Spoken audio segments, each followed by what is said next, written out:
Y esta ley establece físicamente lo que se conoce también como la ley de la entropía.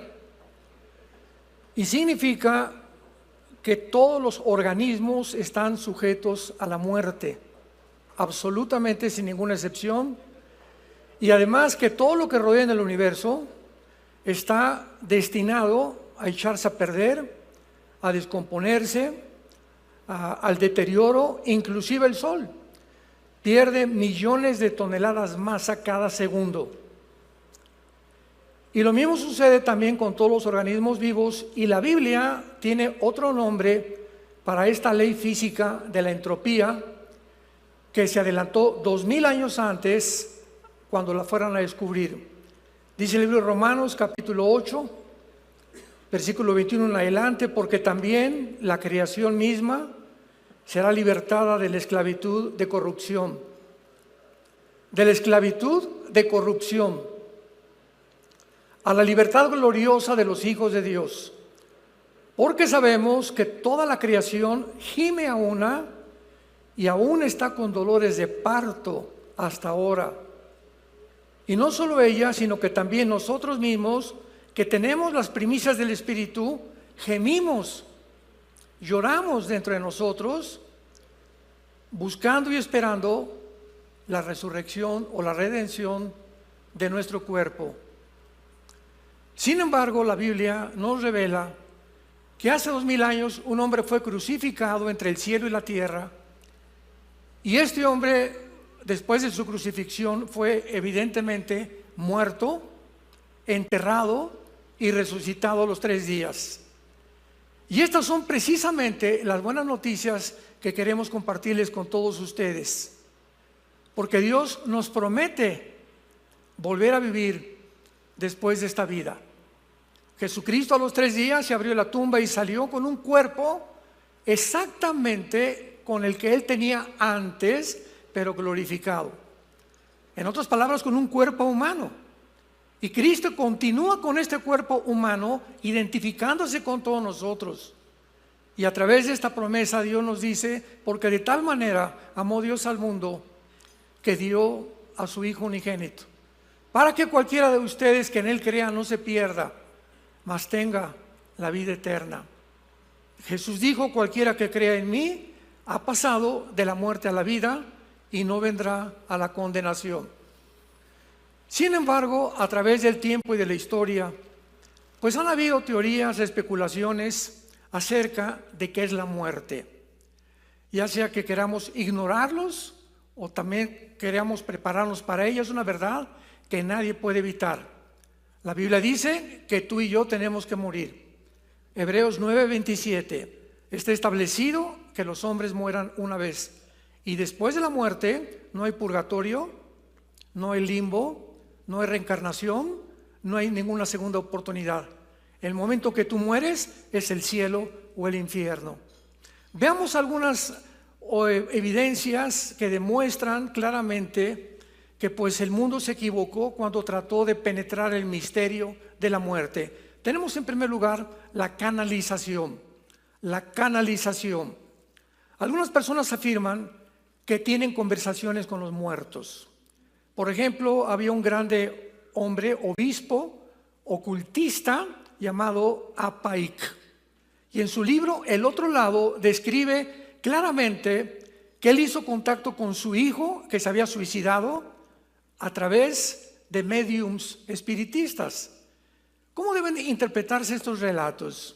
¿Es cierto que podemos tener contacto con los que ya murieron a través de un medium o a través de invocaciones o de chamanes?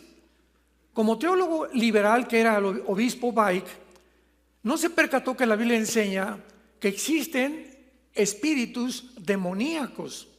Dice el apóstol Pablo a Timoteo en 1 Timoteo 4:1: porque el Espíritu dice claramente que en los últimos tiempos muchos apostatarán de la fe, escuchando a espíritus inmundos, a espíritus demoníacos. Había también otro caso, ¿verdad?, de otra persona que dijo que ella, cuando era niña, había soñado que había nacido en el siglo XVIII y que además, cuando ella creció y fue a ese lugar, ella supo que ella había estado ya ahí. O sea, hay muchas experiencias paranormales que mucha gente cree que realmente vivimos antes o que nos hemos adelantado en el futuro. Sin embargo, cuando le preguntaron a esta muchacha que quién le había dicho eso, dijo que se le había aparecido un espíritu. Entonces un cristiano le preguntó, ¿y qué tipo de espíritu era? Porque hay espíritus buenos y hay espíritus malos. Y la muchacha le contestó, un espíritu bueno. Y ella le contestó con las palabras del apóstol Pablo en segunda carta a los Corintios capítulo 11, porque también el diablo se disfraza de ángel de luz. Tenemos alrededor del mundo físico cantidad de enigmas, cantidad de misterios, cantidad de especulaciones, que apariciones, que se aparece una virgencita en un árbol, movimientos en el cielo completamente extraños, como los famosos drones que aparecieron hace algunos 2 o 3 meses, o de que a alguien se le apareció un ángel o un santo o una virgen, etcétera, etcétera. Y todas estas cosas que oímos alrededor es porque no conocemos lo que la Biblia nos revela acerca del mundo espiritual que está a nuestro alrededor, porque estamos rodeados de una dimensión espiritual que es mucho más real que nosotros que vivimos. Veamos, por ejemplo, en el Antiguo Testamento a dónde iban los muertos. Hay una palabra en el hebreo que se llama Sheol, que se menciona a más de 75 veces en el Antiguo Testamento. Y este Sheol era un lugar donde todos los espíritus, tanto los buenos como los malos, descendían al centro de la tierra. Recuerden esto, al centro de la tierra, no de Marte, no de Plutón, no de un planeta, al centro donde tú y yo estamos pisando en este momento. Y este lugar del Sheol se tradujo el lugar de la sepultura o el lugar de los muertos. Esta era toda la revelación que tenían en el Antiguo Testamento después de la vida. Viene el Señor Jesucristo y entonces Él nos corre las cortinas, porque la última revelación la trajo Él. Dice la Biblia, habiendo oído de los profetas en otros tiempos, ahora Dios le ha placido hablarnos a través de su Hijo Jesucristo. Jesucristo es la última revelación de Dios que nos trae del mundo invisible a los seres humanos para los que quieran oírlo y para los que quieran seguirlo también. Entonces Jesucristo en el Evangelio de Lucas capítulo 16 narra una historia que no es parábola. Las parábolas no tienen nombres propios como Abraham, Lázaro, etcétera, etcétera, de un hombre que descendió al centro de la tierra. Recuerden, hasta ese momento no se sabía nada más que en el centro de la tierra estaban tanto los buenos como los malos, esperando algún tiempo que apareciera el Mesías.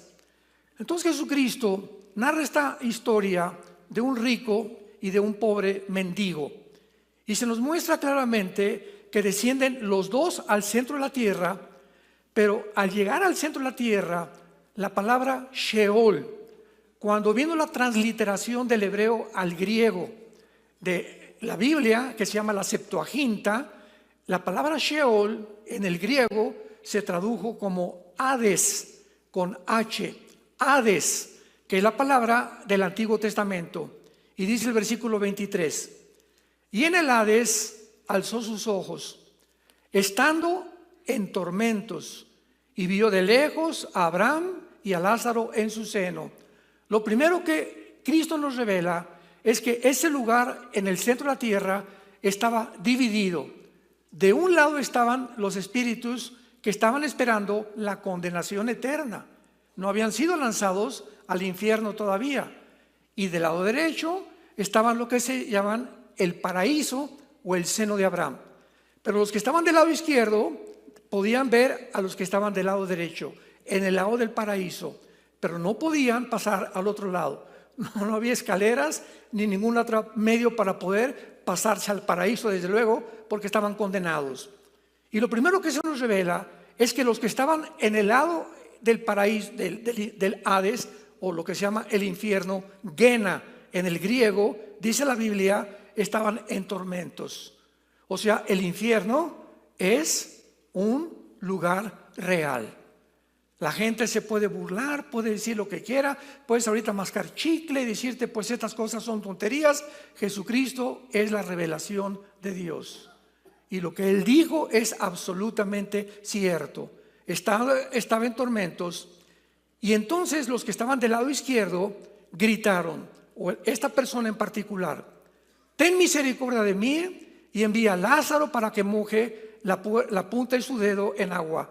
O sea, esta persona que estaba condenada ya en el lado del infierno le grita a Abraham del otro lado: dile a Lázaro. Lázaro había sido el mendigo que en la vida estaba en la puerta del rico comiendo migajas. Increíble que aún en el infierno haya querido creer que ahora Lázaro seguía siendo su siervo. Dile a Lázaro que me traiga agua y que moje la lengua, que tengo con muchísima sed. Y dice a continuación: porque estoy atormentado en esta llama. Pero Abraham le dijo, escuchemos: hijo, acuérdate, las personas que están en el infierno tendrán memoria. Se acordarán de todo lo que hicieron en la tierra, quiénes fueron sus padres, quiénes fueron sus hijos, como lo vamos a ver más adelante. No han perdido tampoco la conciencia de quiénes serán. Hijo, acuérdate, le dice Abraham, que recibiste bienes en la vida, y Lázaro también, males, pero ahora este es consolado aquí y tú atormentado. Además de esto, una gran cima está puesta entre nosotros, de manera que ustedes no pueden pasar para acá, ni nosotros mucho menos para allá. Entonces el condenado le dijo: te ruego pues, Padre, que le envíes a la casa de mi padre, ahí en Ciudad Satélite, porque tengo 5 hermanos, para que les testifique, a fin de que no vengan ellos a este lugar de tormento. Las personas que se encuentran en el infierno tendrán una angustia terrible, porque descubrirán demasiado tarde que está en una condenación eterna. Y tienen la angustia de que los que están arriba en la tierra vivos todavía, alguien vaya y les diga: las palabras de Jesucristo son fieles y verdaderas. Lo que dice la Biblia es verdad. Sin embargo, veamos lo que Abraham le contesta. Y le dice: a Moisés y a los profetas tienen, óiganlos. Él entonces dijo: no, padre Abraham, pero si alguno va a ellos de entre los muertos, se arrepentirán. Damas y caballeros, claramente la Biblia nos enseña que una persona puede ver un paralítico levantarse, porque muchos me han dicho eso: si yo veo un paralítico levantarse, voy a creer en Dios. Si alguien en la noche se levanta y me jala los punta de los pies y me dice: yo soy tu tío o tu mamá, arrepiéntete porque te vas a condenar, ni así se van a arrepentir. Entonces, ver un milagro va a afectar nuestras emociones, nuestros sentimientos por algún tiempo, 3 días, 4 días, pero la gente sigue siendo la misma, porque la fe es por el oír, y el oír es por la palabra de Dios. La fe no es por lo que veamos, los milagros, o lo que sintamos alrededor, sino por lo que está escrito. Dios escogió que el evangelio fuera el medio para que tú pudieras creer en él. Entonces Abraham continuó y le dijo: mas Abraham le dijo: si no oyen a Moisés, o sea, y a los profetas, o sea, la Biblia, tampoco se persuadirán, aunque alguno se levante de los muertos. Entonces, qué tristeza es que mucha gente esté esperando ver milagros para convertirse, o tratar de creer que a través de un efecto sobrenatural ellos podrán considerar, tal vez, creer en Dios por algún tiempo. Y esto es algo que es terrible. También tenemos la famosa reencarnación, que es una doctrina hindú. Esta forma de ocultismo pretende dar información acerca de la vida después de la muerte en la reencarnación. Esta doctrina enseña que somos permanentemente reciclados, que la muerte no es más que una transición de un cuerpo al otro. Vas a regresar en una rata, vas a regresar en una vaca, vas a regresar en un animal. Y según el karma, así le llaman ellos, que hayas tenido, así te irá también cuando regreses a otra vida. La Biblia dice lo contrario. Está establecido que los hombres mueran una sola vez. Y después no hay reencarnación, no hay purgatorio, no hay ningún otro lugar más que el cielo o el infierno. Por ejemplo, la actriz de cine Shirley MacLaine, una de las líderes de la nueva era en los Estados Unidos, escuchen lo que escribió, que ella había sido princesa en la Atlántida, que una inca en el Perú y una niña criada por elefantes. Una mujer también contó, ¿verdad?, que esas aparentes experiencias que había tenido Shirley MacLaine no eran más que el objeto de que ella invocaba a los muertos, que sus espíritus le habían hecho creer que había existido anteriormente. Y ahora hay una tercera experiencia también con la muerte, y esta es real, que Dios ha permitido que muchos seres humanos la tengan. Yo tuve una pariente, una tía de nosotros que murió, y me acuerdo que nos contó que cuando ella estaba en el quirófano, que ya estaban a punto de decir, ¿verdad?, ya se va a morir, se salió de su cuerpo. Y dice, yo me vi en el cuerpo, vi lo que estaban platicando los médicos, oí cuando se cayeron las pinzas, y cuando regresé a mi cuerpo, porque no me morí, les conté a los médicos lo que ellos platicaron y me creyeron que era algo sobrenatural. En otras palabras, la Biblia dice que somos espíritu, tenemos un alma y vivimos dentro de un cuerpo. El cuerpo es la botella, es el envase donde tu alma y tu espíritu residen. Y cuando morimos, el alma y el espíritu se salen de nuestro cuerpo. Tu cuerpo lo pueden cremar, lo pueden comerse los tiburones, te puede morir en un incendio, te pueden enterrar. El cuerpo ya queda completamente bajo la ley de la entropía que mencionamos físicamente, o sea, de la descomposición. Pero el alma y el espíritu son eternos, tanto para los condenados como para aquellos que creyeron en Jesús. Veamos este ejemplo en el Antiguo Testamento, en el capítulo 35 del libro del Génesis, de qué forma la Biblia nos muestra lo que pasa al morir. Y dice así, capítulo 35 del Génesis, y vemos de qué forma se mencionan las dos cosas o los dos elementos más precisamente que componen al ser humano. Versículo 18. Aconteció que al salírsele el alma, pues murió, llamó su nombre Benoni, mas su padre lo llamó Benjamín. Al salírsele el alma, murió. La palabra alma, a los que les interese apuntarla, en el hebreo, es la palabra con P de Pedro, de Samuel, psuche, que en el hebreo se pronuncia suje, porque la CH se pronuncia en hebreo como J. Entonces, etimológicamente, hay una palabra hebrea para el alma que nos muestra que es diferente al espíritu. O sea, el alma y el espíritu son dos cosas completamente diferentes. Veámoslo en el versículo 20 del mismo capítulo. Y exhaló Isaac el espíritu y murió, y fue recogido a su pueblo, viejo y lleno de días, y lo sepultaron Esaú y Jacob sus hijos. La palabra para espíritu en el hebreo es la palabra que es ruach, que se escribe ruach con CH, pero repito, se pronuncia como J, ruach. Ruach el Kadosh, Dios, Jesús el Espíritu. Entonces, esta palabra ruach y esta palabra suche etimológicamente son diferentes, dándonos a entender que el alma y el espíritu son dos elementos diferentes. En el Nuevo Testamento dice Hebreos 4:12, porque la palabra de Dios es como una espada que penetra, filosa, y divide el alma y el espíritu, las coyunturas y los huesos, y es más eficiente que cualquier otra cosa que se pueda haber creado jamás. Esto significa que antes de ser cristianos, el alma y nuestro espíritu estaban amalgamados.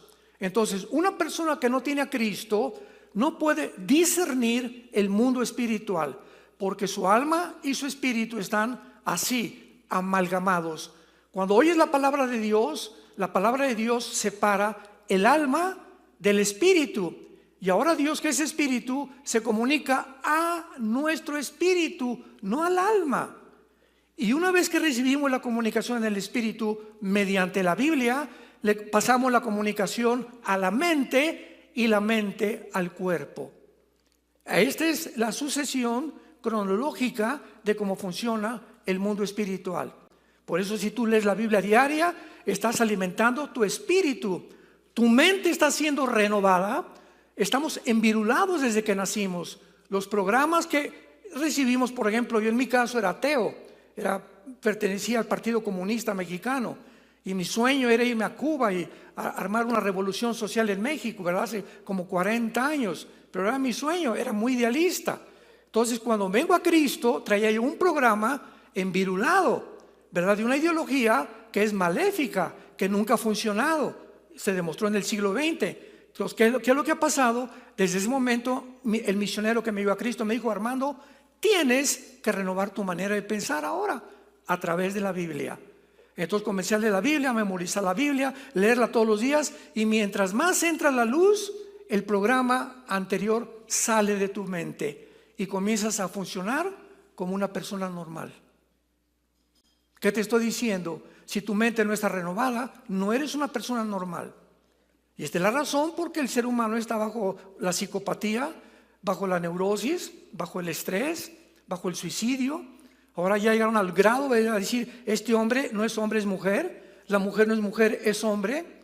Y si tienes otro género que te guste, opérate, o a través de una dosis diferente de hormonas puedes cambiar tu sexo. A ese grado de descomposición y de locura ha llegado el ser humano, porque su alma y su espíritu están completamente mezclados y no disciernen entre el bien y entre el mal. Para ellos es igual cambiarme de sexo, aunque mi genética y mi biología me dice soy hombre porque tengo el cromosoma Y. Entonces mi mente me dice: es que no eres lo que tú eres. Viene el conflicto entre la mente y entre la genética, y el 65% de las personas que se han operado de transgénero, de acuerdo a la Asociación de Psiquiatría de Los Ángeles, se han suicidado. El 65% de las personas que han querido cambiar de sexo se quitan la vida. Llega un momento en que están tan locos que ya no saben lo que son. Y es un ataque satánico, devastador. Como un tsunami viene a tu mente y te roba tu identidad. El enemigo, los espíritus, y te hacen creer que no eres la persona que Dios te creó. Entonces, estas experiencias pues son de diferente tipo y el ser humano las ha atravesado de diferentes formas. Pero ahora veamos a continuación que realmente dentro del Nuevo Testamento ya la revelación de Dios a nuestras vidas es completamente, con mucha más información que antes. Veamos, por ejemplo, el destino eterno en el Hades, que se menciona como lo acabamos de ver. Te mueres, se sale tu alma y tu cuerpo. ¿A dónde se van? Te mueres hoy en la noche. Te entierran en el ataúd. La señora llega y le pone flores al ataúd, abraza el ataúd. Mi Carlitos, ya está, llore y llore. Ya no estamos aquí.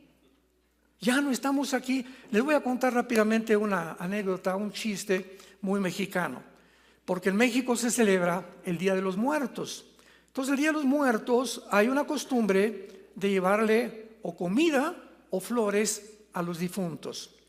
Entonces, en este chiste, ¿verdad? Estaba la India María en el panteón con su muertito, con olla de mole, y en eso llega la señora Pompidou con un ramo de flores.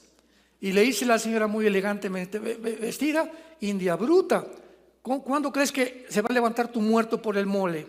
Y le contesta la India María: cuando venga el suyo por las flores.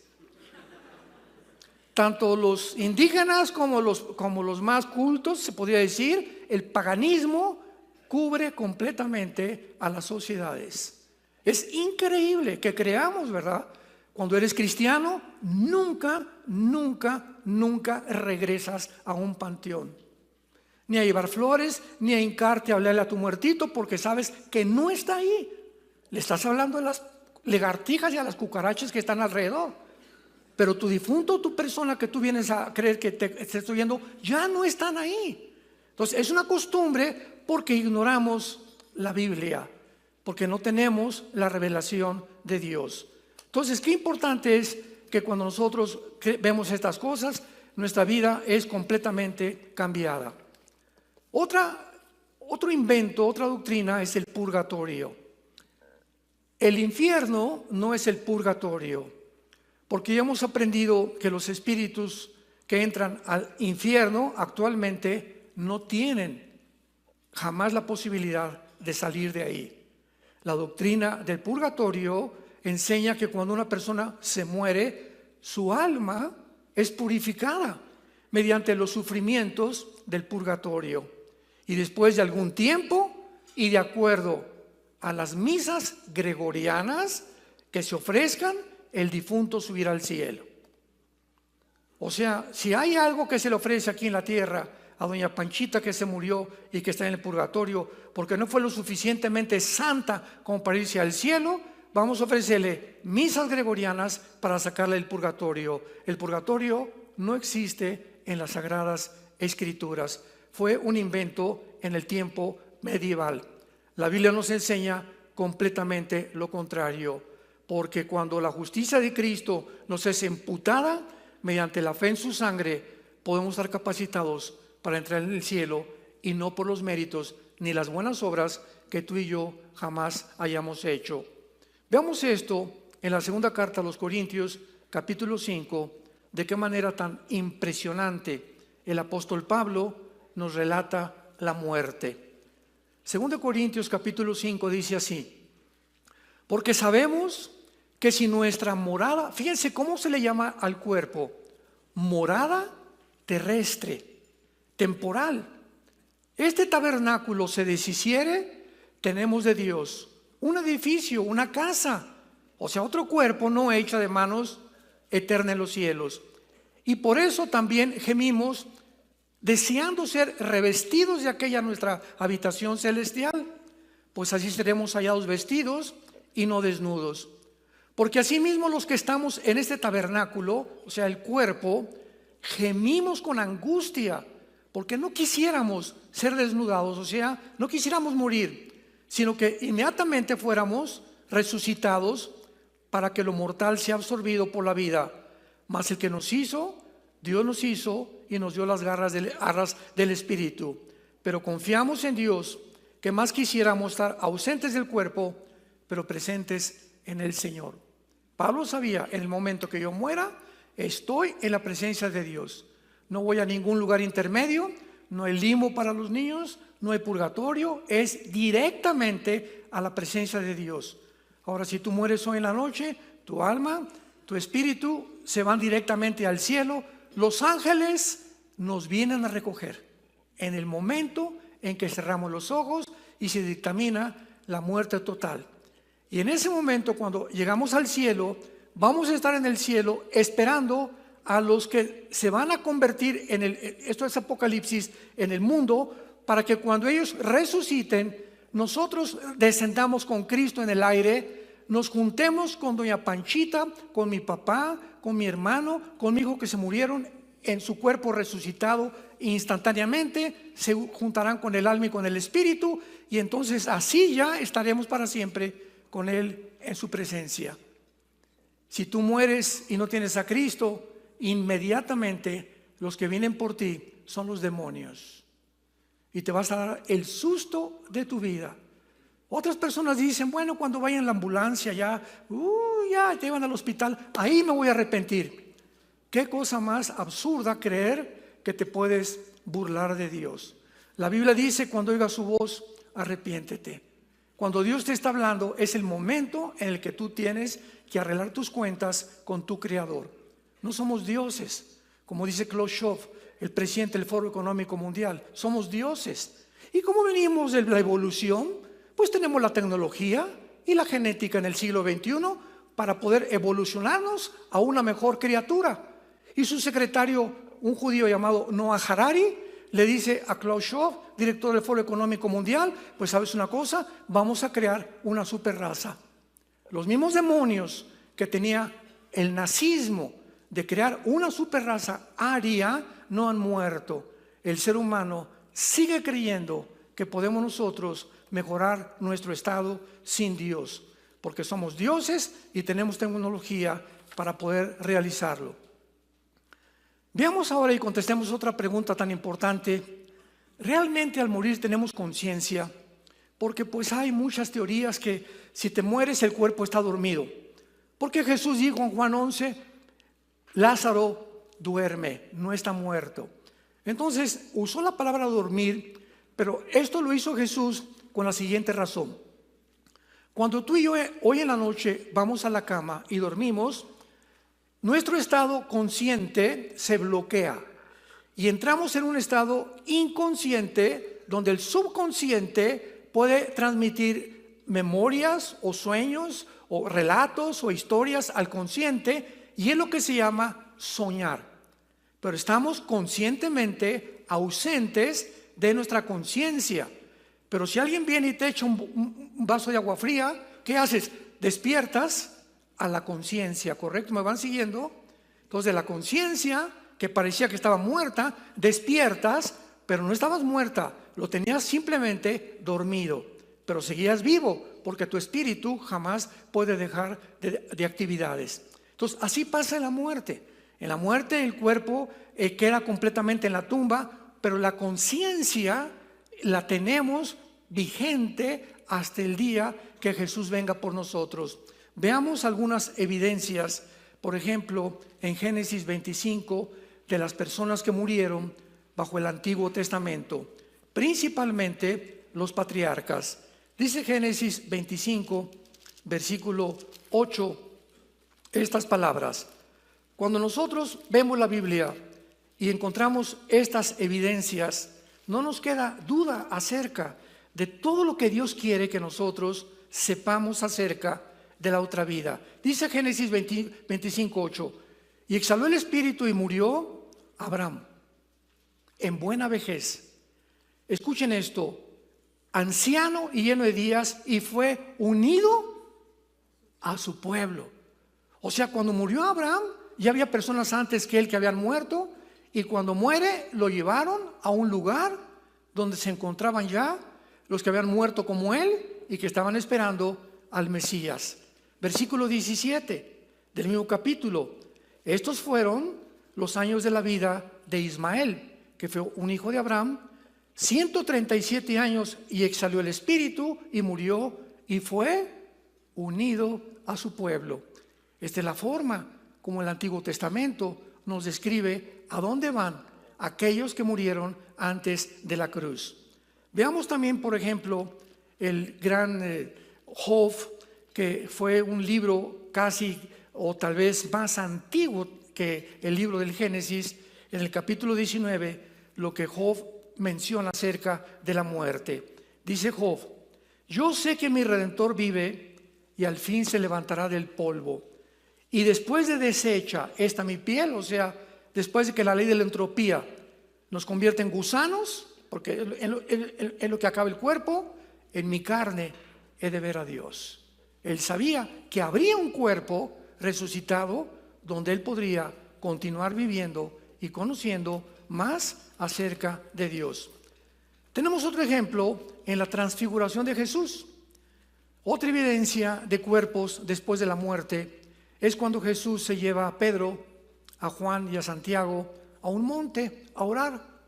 Y de repente el Señor Jesús cambia de forma, una metamorfosis total, y comienza a elevarse y aparecen junto a él Moisés y Elías. Se llama la transfiguración.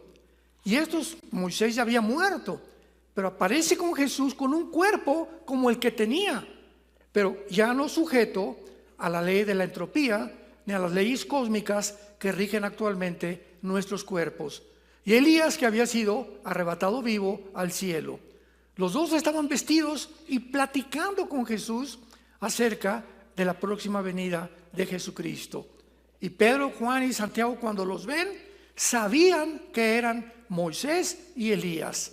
Pregunta: ¿qué tenían fotos de ellos? No había ni cámaras Polaroid en aquel tiempo. No había ningún retrato de ellos, porque ya Moisés estaba completamente transfigurado, cambiado de forma, igual que Elías con Jesucristo. Pero los apóstoles les dio Dios lo que se llama la percepción espiritual. O sea, aunque no habían visto fotos, sabían que era Moisés y que era Elías. ¿Qué nos enseña esto?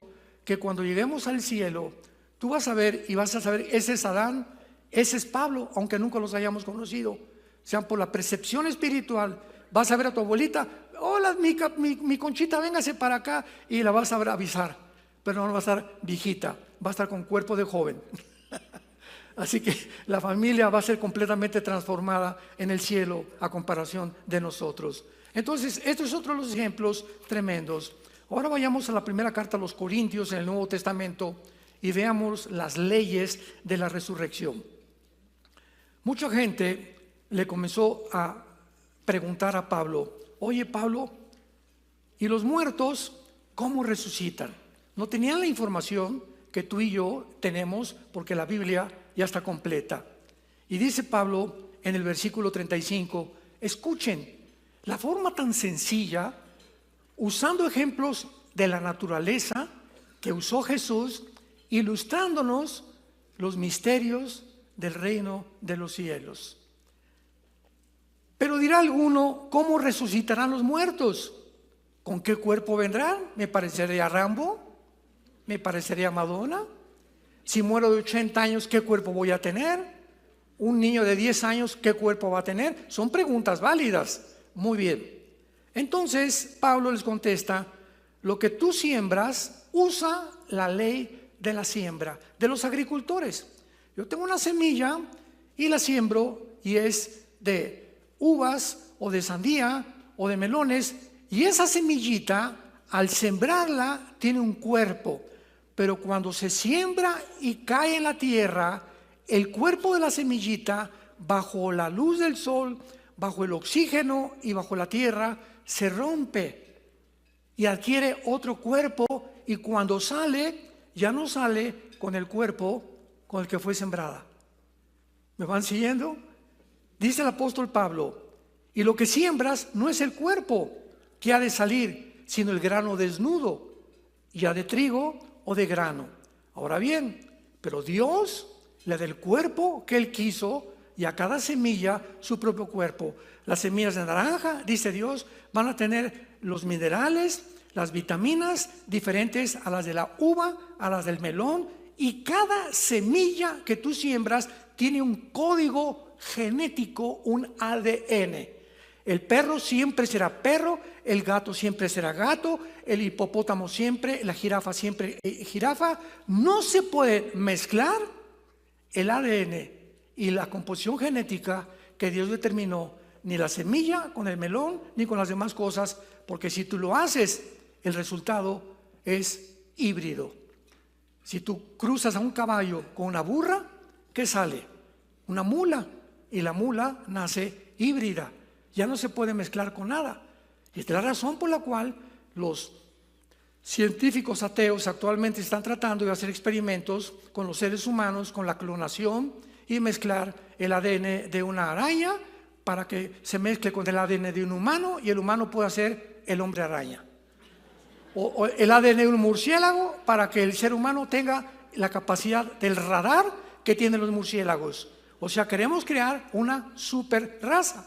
De ahí viene la palabra los superhéroes, que a través de las caricaturas nos muestra Hollywood, que no es más que la ambición del ser humano por mejorarnos y llegar a un lugar, a un estado en el que podamos ser realmente superhombres. Y dice la Biblia, el versículo 39, no toda carne es la misma carne. Escuchen, una carne es la de los hombres, otra la de las bestias, otra la de los peces, otra la de las aves. El ser humano tiene un metabolismo, un sistema gastrointestinal, un sistema cardíaco, cerebro, neurológico, etcétera, completamente diferente al león, al perro, al tigre y a los animales. Las aves tienen otro cuerpo completamente diferente, con funciones completamente diferentes para que ellas puedan volar. Y los peces debajo del mar tienen otro cuerpo completamente diferente para el medio ambiente donde Dios los creó. Dios diseñó, que es el arquitecto del universo, estos 4 tipos de cuerpos para que pudiéramos entender que Él puede crear los cuerpos que Él quiera. Y viene el ejemplo en el versículo 40. Y hay cuerpos celestiales, los cuerpos de los ángeles. Cuando tú lees la Biblia, dice que los ángeles bajan aquí a la tierra, han bajado miles de veces al mundo con cuerpos humanos. Los ángeles tienen la capacidad de entrar a la dimensión del espacio y el tiempo y bajo las leyes que tú y yo estamos, sin que sean afectados por las leyes de los seres humanos. Todavía nos funde los fusibles. Los ángeles pueden comer cabrito. Génesis capítulo 18. Estaba Sara y Abraham sentados en su tienda de campaña y bajó Dios en persona humana, porque la esencia de Dios nadie la podrá ver. Jesucristo fue el reflejo de la imagen del Padre en hombre, para que supiéramos cómo es Dios. Y baja Dios en Génesis 18 con 2 ángeles. Y cuando los ve a Abraham, siéntense por favor como seres humanos, con cuerpos humanos. Siéntense por favor. Sara, vieja, hazte un cabrito con un mole o con un tepache, con lo que sea. Y se sentaron a comer el cabrito y lo que Sara les dio a Dios y los ángeles. Jesucristo, ya para no ir tan lejos, cuando resucita en el camino de Maús, Lucas capítulo 16, va caminando y se encuentra a 2 discípulos que todavía están preocupados. Y les dice Jesús: ¿por qué están preocupados? Es que este hombre Galileo, el que decía el Mesías, lo crucificaron y no sabemos ya qué va a pasar. Y en ese momento Jesús les dice: ¿a dónde van? Y le contestan: vamos a comer. Y Jesús se sienta con su cuerpo nuevo, resucitado, glorificado, a comer miel y pez con los seres humanos. Entonces el tipo que vamos a tener de intestino será completamente diferente, porque ahorita la sangre es la vida de la carne. En la sangre encuentras cualquier cosa que puedas tú tener de enfermedades, pero cuando Cristo derramó toda su sangre, nuestros cuerpos serán sin sangre, pero tendremos la capacidad de traspasar la materia. Las leyes de la gravitación no nos afectarán, entraremos a otra dimensión en este planeta cuando sea restaurado, si tú estás esperándolo a Él. Entonces esto es increíble, porque la resurrección de los muertos, Dios nos promete un cuerpo completamente nuevo y glorificado. Ahora bien, hay personas que me he encontrado en debates que he tenido en el radio y en la televisión, y me han dicho: bueno, es que la resurrección de Cristo, ¿cómo es posible? Es más, me dijo una vez una persona, me reservo su nombre, bastante letrado, bastante con 2 o 3 certificados, ¿verdad? Y con membresía en la Academia de Filosofía de California, se atrevió a decirme en un debate en el radio: es más, yo ni creo que Cristo resucitó. Así, es más, no creo que ni haya existido. Simplemente le dije: ¿qué hora es? Eran como las 6 de la tarde en ese debate. Y le dije: ¿y qué día es? Y me dice: 16 de mayo de 1988. Y le dije: ¿desde cuándo estamos contando 1988, cabeza de aguacate? ¿Desde cuándo estamos contando la fecha? Y se quedó así.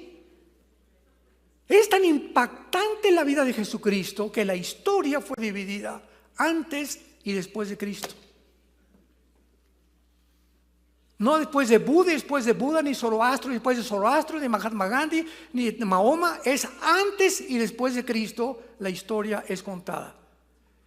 Y desde el nacimiento de Adán, que cumplió 930 años en aquella época, el diluvio redujo la capacidad del ser humano para vivir de Adán a Cristo pasaron 4000 años. Y de Cristo a nuestros días tienen que pasar 2000 años antes de que el Señor regrese por nosotros. ¿Por qué estamos en el año 2025? Que parece que se pasaron 25 años. No, simplemente es que el calendario se cambió a gregoriano por el Papa Gregorio en el siglo 3 o 4 después de Cristo. Y entonces al calendario se le agregaron 365 días. Se le agregaron 5 días, etcétera, etcétera, más los años bisiestos.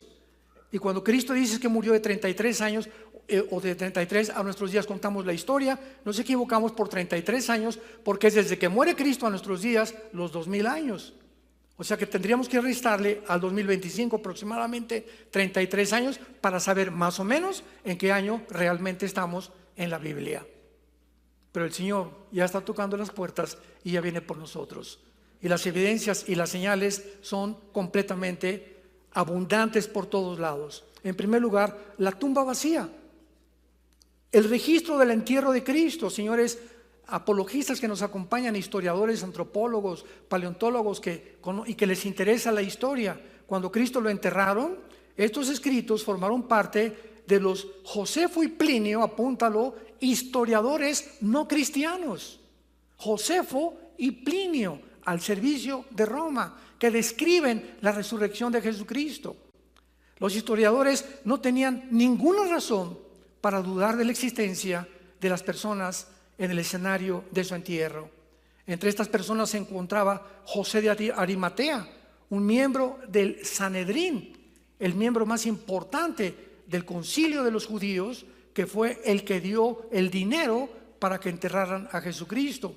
Y cuando Jesucristo resucita, los soldados romanos eran puestos bajo la pena de muerte si podían dejar escapar a un reo condenado a la cruz. Por eso cuando Cristo colgaba en el cielo y en la tierra, los soldados romanos tenían que acercarse a la víctima y tenían como un mazo y le rompían los meniscos de las rodillas para que el crucificado se colgara sobre su cuerpo y se ahogara a través del diafragma. O sea, tenían que asegurarse que si no moría en la cruz, muriera por asfixia. Pero cuando el centurión romano se acerca a Jesús, agarra la espada, y estaba escrito en la Biblia que al Mesías no le podrían romper ningún hueso. Y esto, el centurión romano cumplía las profecías sin ser tampoco cristiano. Y agarra una lanza y atraviesa a Jesús de la izquierda hacia la derecha, o sea, todo completamente. Y el apóstol Juan escribe en su evangelio: cuando me acerqué a la cruz, porque fue el único apóstol al pie de la cruz, con María Magdalena y María, la madre de Jesús. Y Juan escribe: vi salir una gota de agua mezclada con sangre. Qué increíble, porque ahora, a la luz de la cardiología moderna, cuando se mezcla la sangre con el agua, se llama la ruptura del pericardio. El pericardio es una capa que envuelve el corazón. Y cuando Juan estaba diciendo salió una gota de agua con sangre, él estaba evidenciando con estas palabras que no era cierto, que después Jesús se lo llevaron y lo rescataron y no había muerto. Jesús murió científica, médica, en el momento en el que el centurión atravesó su lanza, aunque él ya había muerto anteriormente. Y esto hace a un lado cualquier especulación acerca de que Jesús no había muerto y que después volvió otra vez a vestirlo y se les apareció a más de 500 personas. Todos los apóstoles y todas las personas después de Cristo testifican lo mismo. Y finalmente vemos nosotros los beneficios de esta realidad. Damas y caballeros, ¿tienes tú la conciencia que vas a morir? La muerte llega, desgraciadamente, muchas veces súbita e inesperadamente. Un cáncer no programado, un accidente ahorita tal vez saliendo a la calle, una bala perdida, un avión que se estrella, un barco que se hunde. Nunca sabemos, nadie, ninguno de nosotros tiene la certeza de cuántos días nos quedan de vida. La Biblia dice: prepárate para encontrarte con tu Dios. Jesucristo murió y pagó por tus pecados en una cruz. Fue crucificado, enterrado y muerto, resucitado a los 3 días. y ahorita se encuentra sentado a la diestra del Padre, viviendo para interceder por nosotros y por todos aquellos que en esta mañana le quisieran entregar sus vidas. Tenemos ahora una provisión de esperanza y un gozo de un descanso futuro. Todo va a pasar. Tus lágrimas, tus sufrimientos, las traiciones que hemos recibido, las persecuciones, todo lo que hayamos padecido en esta vida, dice la Biblia, no es comparable con el gozo que se va a manifestar después de la muerte a los que siguen a Jesucristo. En segundo lugar, nos recuerda que somos residentes temporales. Todo se tiene que acabar.